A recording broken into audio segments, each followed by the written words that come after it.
What's up, y'all, and welcome back to Straight No Chaser. As always, I'm your host, Tiara, and today we are sitting down with a creative who embodies culture, impact, and of course, gratitude.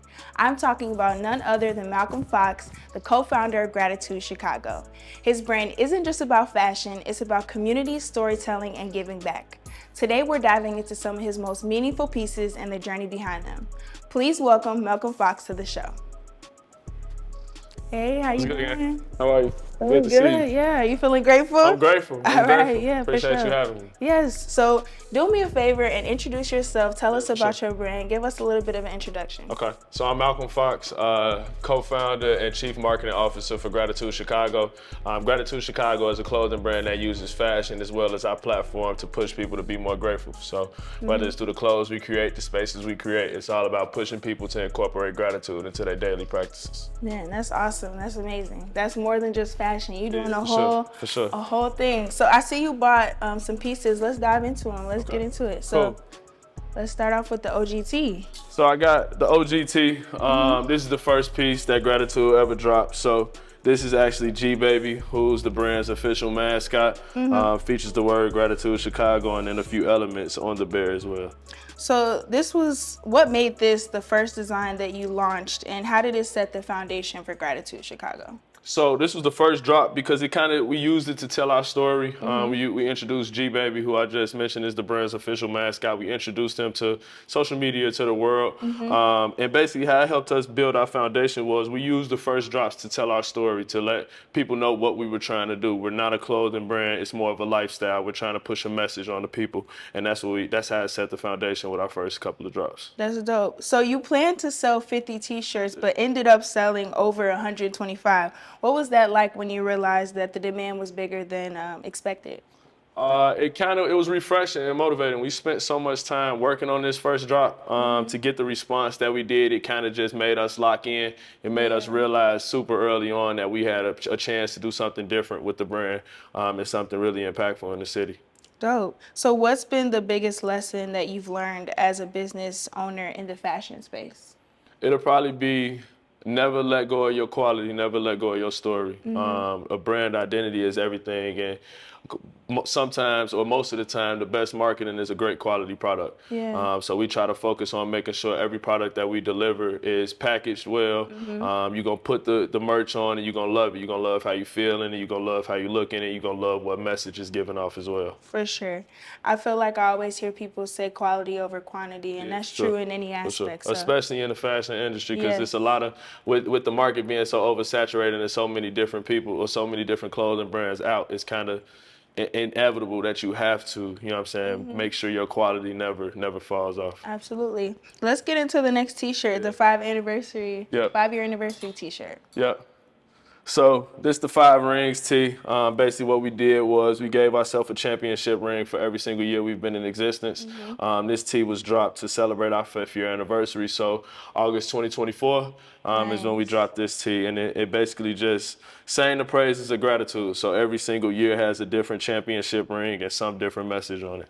How does it feel that Gratitude is coming up on, or actually you've completed 5 years, right? So how does it feel that you've been around for 5 years and in this space, especially in Chicago? Like, what does that mean for you? I can't really wrap it into words. It's been an extremely difficult process, of course. It's not easy, but it's just refreshing to know that we made it 5 years. We got 50 more to go, prayerfully, hopefully.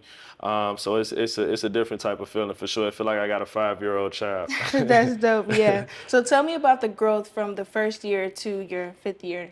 I mean, you could just look at it. Like, if you compare the pieces, the pieces are totally different type of quality.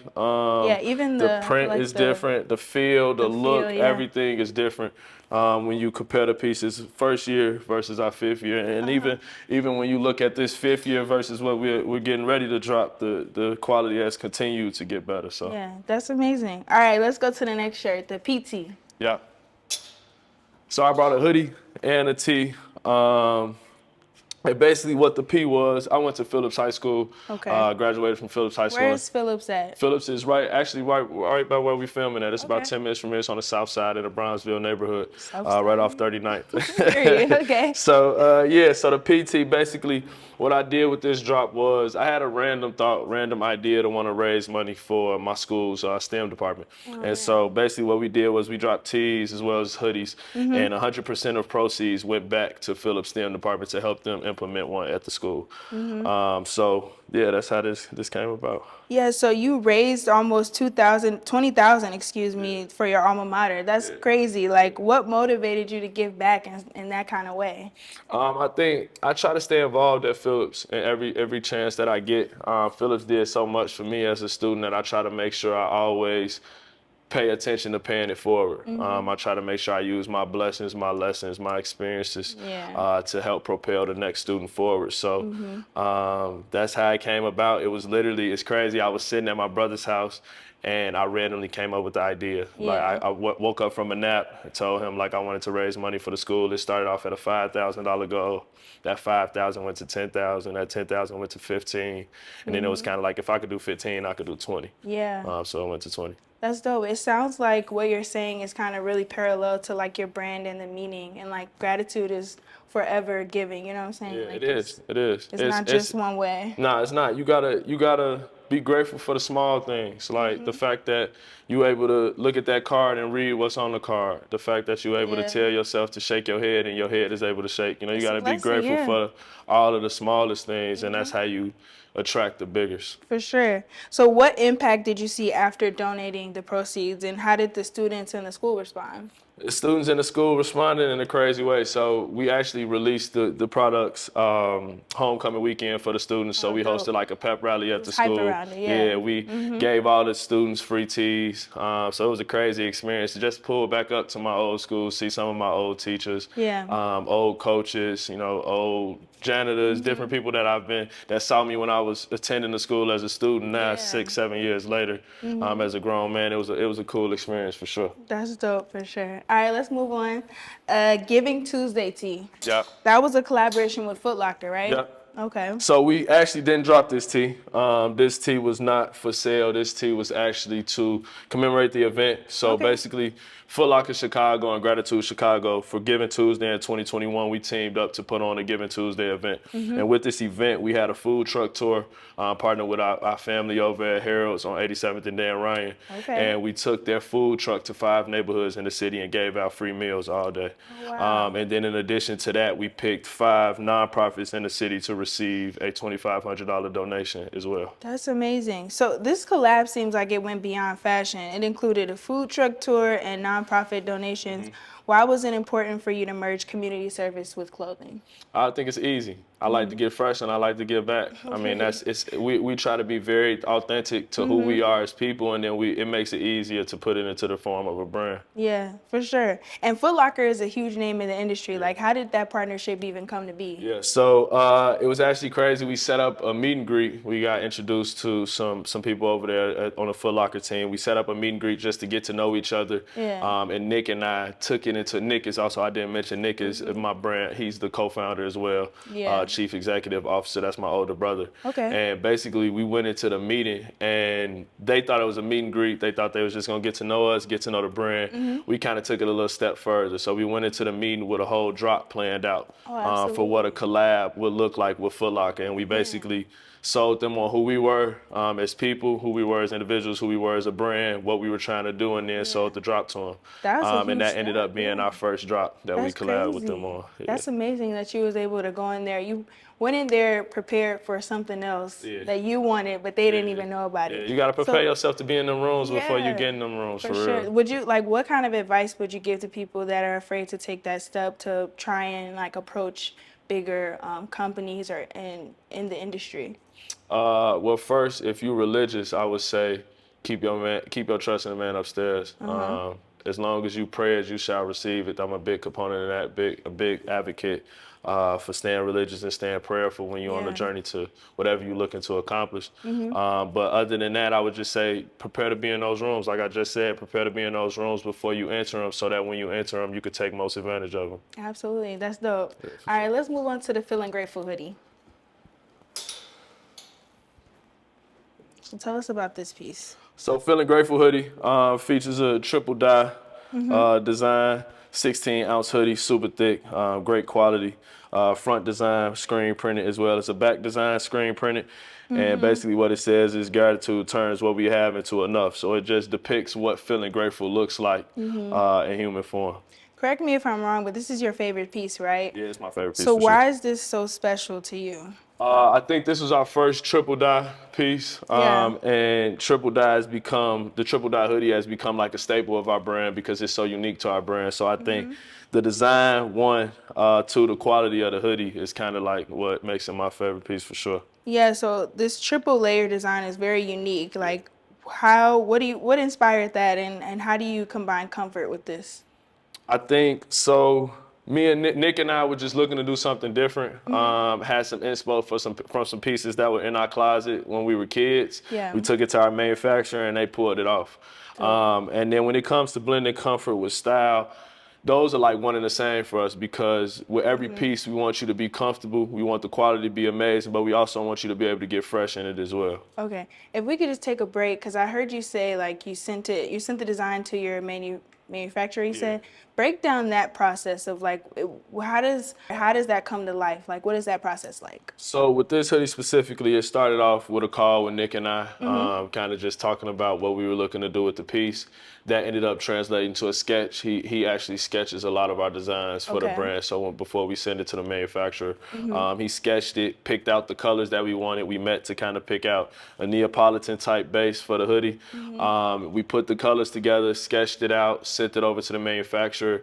The manufacturer looked at it, sent us back what they thought they could do in terms of color codes, and then we had them create the sample. Nice. So from the sample, they kind of sent us what the dye process would look like. If I'm not mistaken, we changed this gelato color in the middle. This used to be more of a white base. Okay. We changed that to be more of a cream gelato type base.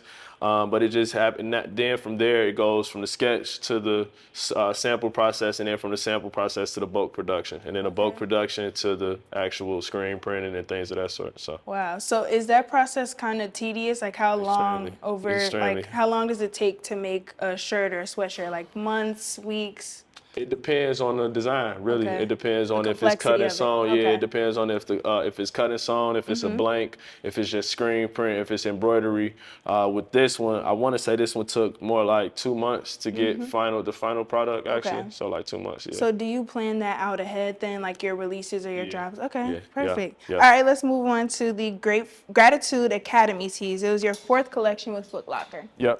Okay. So this was our first collection. This is just one colorway.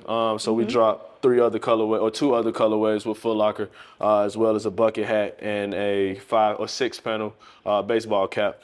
But basically, this drop was really special to us because I didn't go into detail about it, but Foot Locker has a homegrown program. Okay. And basically what homegrown is it's active in 6 cities, LA, Detroit, New York, Philly, Chicago, and Atlanta, I want to say is the 6th. Okay.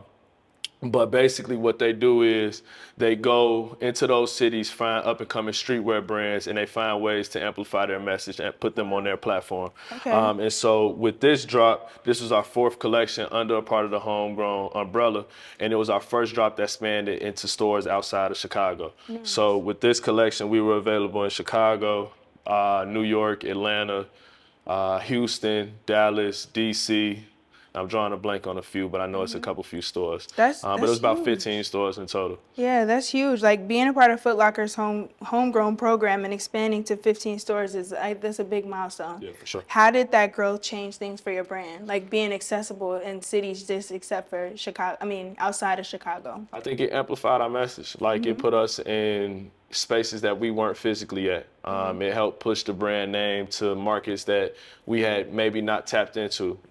So that was the way I say it helped the brand biggest in the most way. Sure. What challenge did what challenges, did you face when scaling outside of Chicago, and what did you learn from the process? Because it's one thing to like sell shirts, in a store. You got your community, people here in Chicago. Like, how was that like? I think the most challenging part for me when I put my marketing lens on is just not having the ability to go in the store, with them being different states that I'm not in, not having so much hands-on, and just making sure the brand is being portrayed in a way that we envision it, as well as the products are being portrayed in a way that we envision it. So that's probably the most challenging part for sure. And you asked the second question. What was your second question? What did you learn from that process? I would say when you're working with big brands, and you're doing collaborations as such, execution is key, as well as effective communication. Because when you expand into work with a store like a brand like Foot Locker, and especially when it's not in your home city, it's in other cities as well. It takes execution, and it takes communicating from the pre-production process all the way to after when the clothes have been dropped in the store. So for sure, that's dope. All right, let's move on to the last piece, the Berry Grateful, Batter and Berries collaboration. So tell us about this one. So this was a collab with Batter and Berries, a pretty popular restaurant in the city of Chicago. And we basically did a triple dye hoodie as well for them. These are their colors. So this logo was made in basically for Batter and Berries, and then this logo on the sleeve, it features an embroidered gratitude patch as well. Nice. So the Berry Grateful Flight and merch collab with Batter and Berries is such a creative crossover. It's very different. How did this partnership come about? So my brother and I, as well as the owner of Batter and Berries, we're all fraternity brothers. So we're all a part of Omega shout Psi out your Phi. fraternity. Yeah, Omega Psi Phi Fraternity Incorporated. And so that's how it first came about. We kind of just went to Craig pitching the idea of what we were looking to do. He loved it, and the rest is history. What does it mean to you to connect fashion with food and lifestyle experiences? It's fun. It's one of my favorite type of collabs because I'm a fat guy, but it's kind of easy to blend the two because they're two necessities for life, really. Yeah, for sure. So outside of this, you've had some major names like Lotto and G Herbo walk your brand. How did those moments come about, and what did that do for your business's visibility?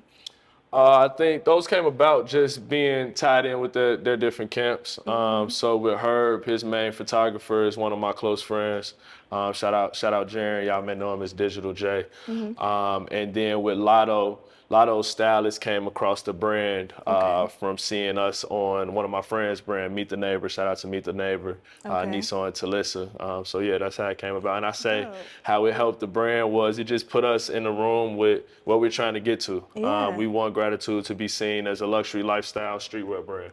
We want you to feel like you could wear these clothes whether you're going to run errands or if you're going to get fresh and go to the club, go hang out, go to dinner, do something like that, Absolutely. So who's on your dream list next of people you'd like to see in Gratitude Chicago next? I say first, Chief Keef, 100%. Okay, for sure. Yeah, for sure. Keef my favorite rapper, so Keef I gotta get Keef in some Gratitude one day. LeBron, that's one of my favorite athletes. Okay.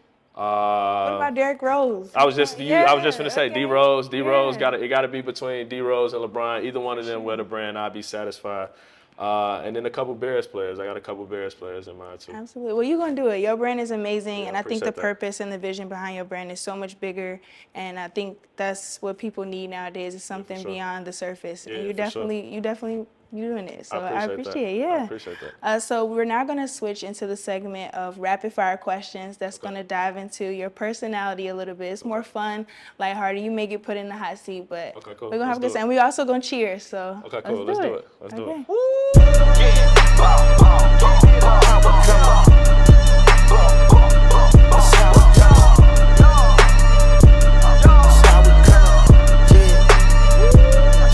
Yo, it's Malcolm here from Gratitude Chicago. Shout out to my people at Straight No Chaser. Gratitude Chicago is a streetwear brand that uses fashion and our platform to push people to be more grateful. You can keep up with us at gratitudechicago.com, or you can check us out on Instagram and TikTok at Gratitude Chicago. We can't start the rapid fire without a shot. So Malcolm, you down to do a shot with me? Let's do it. All right, let's do it. Can we get the shots, please? Go ahead. Okay. Thank you. Appreciate you. All right, so one thing I want to always do on this show is cheers to something. I want to congratulate you on your success with your brand, with Gratitude Chicago. Thank you for being here with me today. I know you probably have a busy schedule, but you decided to come sit down with me, so I truly appreciate you for that. And yeah, let's cheers to the success of your brand. Cheers to Straight No Chaser as well. Yes.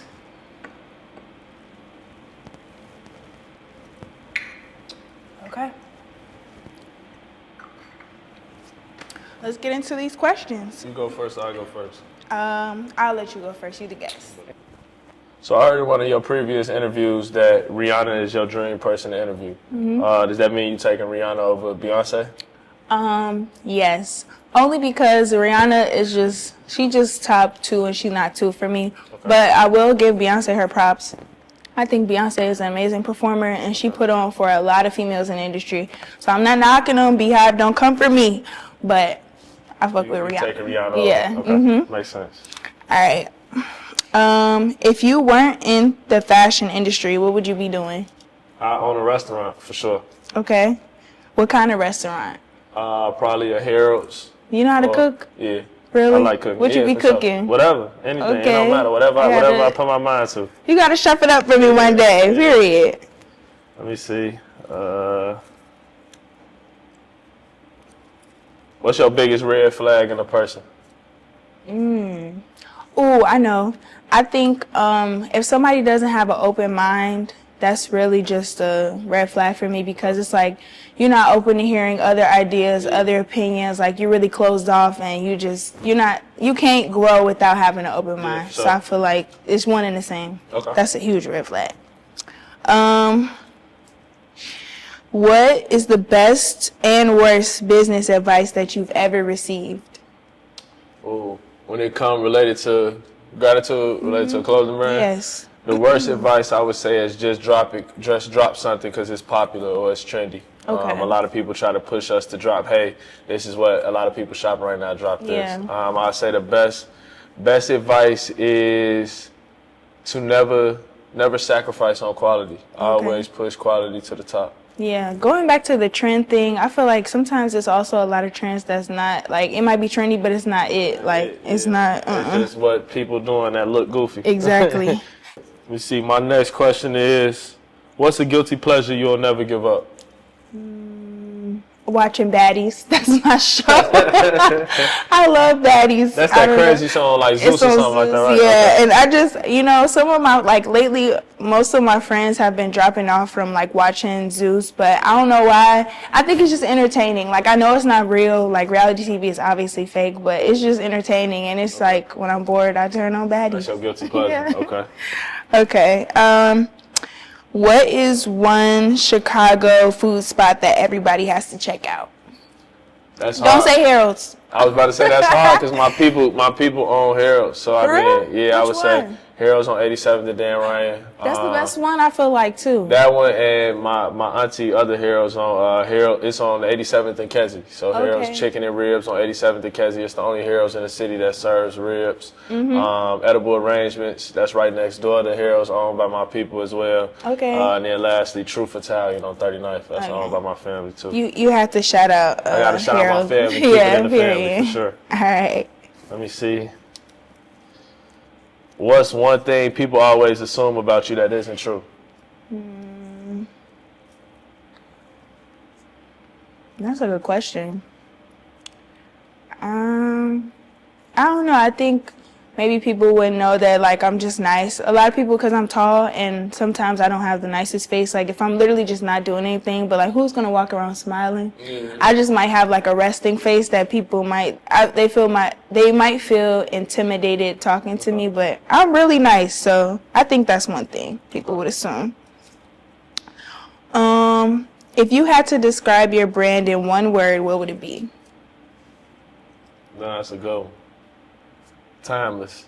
Okay. Timeless. Why you say that? Why that word? Because we not just a clothing brand. It's a lifestyle. Gratitude is a lifestyle. When you incorporate it into your daily practices, it can shift your life to a higher frequency. So I definitely say timeless for sure. Okay, you just dropped some good ones on us, period. Let me see. If you had to pick one song as the theme of your life right now, what would it be? Dang, that's good.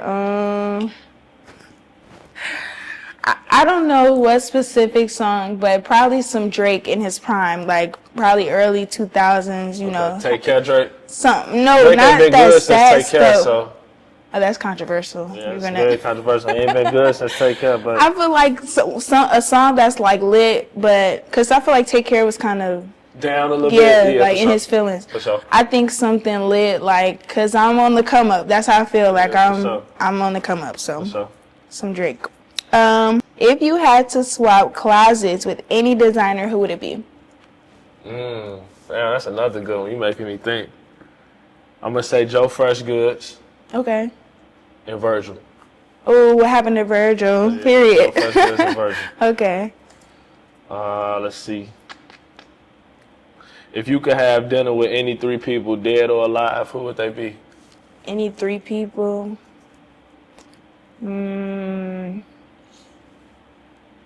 I don't know. I feel like I would want to have dinner with Barack Obama just to talk. Like, he just seemed like a cool person to talk like to. a cool uncle. Yes, Sure. like I just feel like he'll have a lot chilling. for sure. And then who else? I feel like Rihanna. I just love her, so I'm gonna say Rihanna. And then last person. Jesus Christ, you're more than second.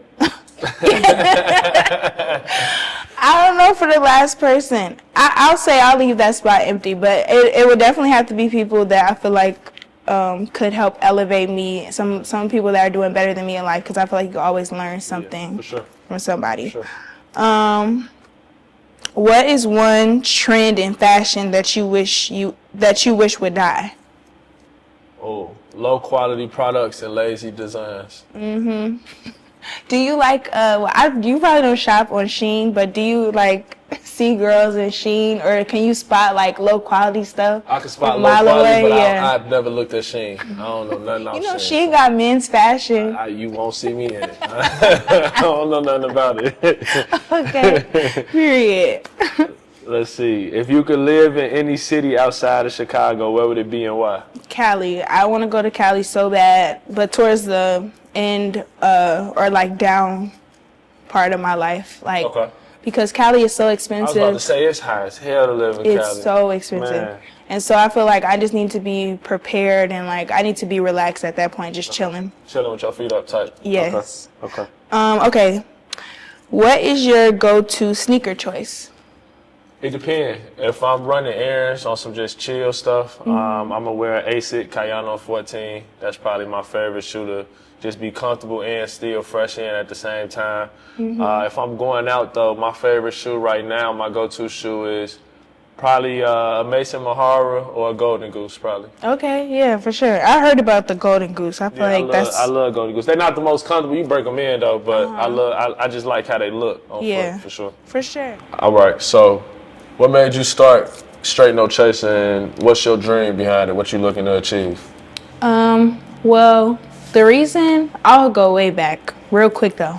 But the reason that I started Straight No Chaser, or even wanted to be in, I guess, media journalism, is because I got the opportunity at my HBCU to host a pageant, and I just loved how I was able to control the interactions with the crowd and just like the feels in the room. Like it just gave me, I just felt hella energy, and I just was like, I like doing this. I like talking to people. I'm a conversationalist. But my dream for Straight No Chaser goes beyond that. I just want people to have real conversations. I think a lot of times media gets wrapped up in oversaturated topics like gender wars and like shit nobody cares about. So my purpose is to bring real journalism back. I'll say That's that. hard. Shout out to HBCUs, by the way, too. Yeah, for sure. Okay. So, give us the inside scoop about having a clothing brand in Chicago. Tell us the real. It's a lot of y'all. It's a lot of us. Like, it's a billion. It's a new clothing brand in the city every day. I think we don't really take advantage in Chicago of the wealth of experience, knowledge, success that we have within the fashion industry here in Chicago. So Yeah. it's very saturated. It's a saturated market. One, two. It's a lot of authenticity, but it's a lot that's not authentic as well. Like it's a lot of people that's just stealing ideas. Yeah. But it's a beautiful space for it. Like in Chicago, it's a lot of designers, a lot of brands that's going crazy. Yeah. When it comes to clothing. I think it really is a beautiful side to being in the fashion industry in Chicago. I feel like Chicago is the pioneer for a lot of things. People don't say it, Yeah, but we don't get the respect that we deserve. yeah, For sure. a lot of good stuff comes from here. So, For sure. okay. Let me see. My next one is,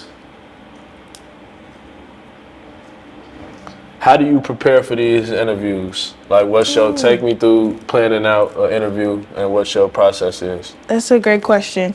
So I'll even start from just picking my guests. Like when I look for somebody who comes on Straight No Chaser, I'm always looking for people who are making an impact. Actually, this season has been really Chicago-based just because of like that's who I have access to right now.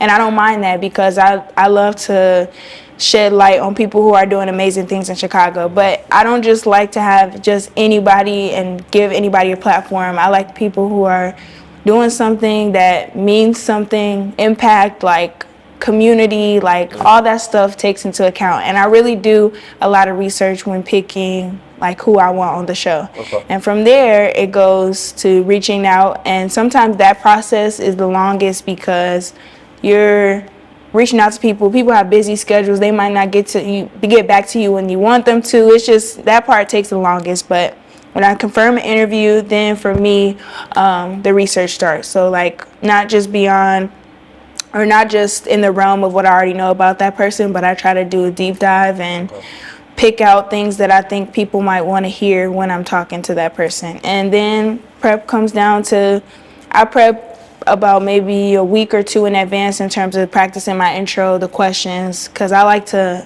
when we get here, we be in and out. I don't like to spend time, like, if I don't have to do too many takes and all that good stuff. So it's really a process, but without saying too much, that's how I go. Okay.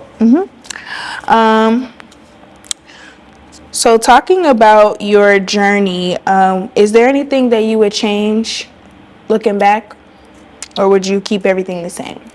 I keep everything the same. And the only reason I say that is because I feel like everything happens for a reason. Absolutely. And even if it was a negative outcome, a negative experience, or a positive experience, I learned something or got better in some way, shape, or form. The journey with gratitude was kind of authentic, and it unraveled in a way that I feel like it was supposed to.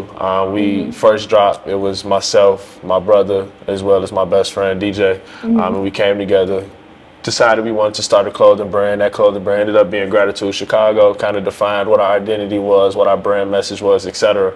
And in that first drop, we used all pre-orders. Like I think I told the story a little earlier with how we planned to sell 50, but we ended up selling 120. Yeah. And the reason we went the pre-order route was basically to eliminate having to put too much cash up front for the brand. So basically with that first order, we made all our money with the pre-order so that we never ever had to come out of pocket to start the brand. Okay, well that concludes our rapid fire section, excuse me, but I do want to ask you a question just in terms of Gratitude Chicago overall. What does success look like for your brand in the next 5 years?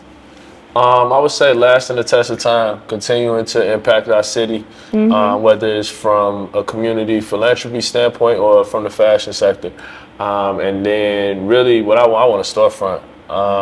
I don't want a storefront though where you just come in to buy clothes. Like I want you to come in and feel like you kicking it, you in the neighborhood. Like I want it to feel like a block party within a store. And so yeah, success in 5 years for me was just standing the test of time, still here, still creating, still impacting, and then hopefully moving towards that storefront space. Awesome. Well, Malcolm, excuse me. I just want to thank you for coming here today and being on Straight No Chaser. Yes, thank you for taking time out of your schedule and talking with me today. I had a blast. I appreciate it. Shout out to Straight No Chaser, man. Y'all go tap in, subscribe, like, share, do everything, follow. This has been another fire episode of Straight No Chaser. Huge shout out to Malcolm Fox for pulling up and sharing with us the journey of Gratitude Chicago. Make sure y'all support the brand, grab some pieces, and most importantly, show gratitude. Until next time, where the conversations stay real, the moments stay fun, and we always keep it straight, no chaser. See y'all next time.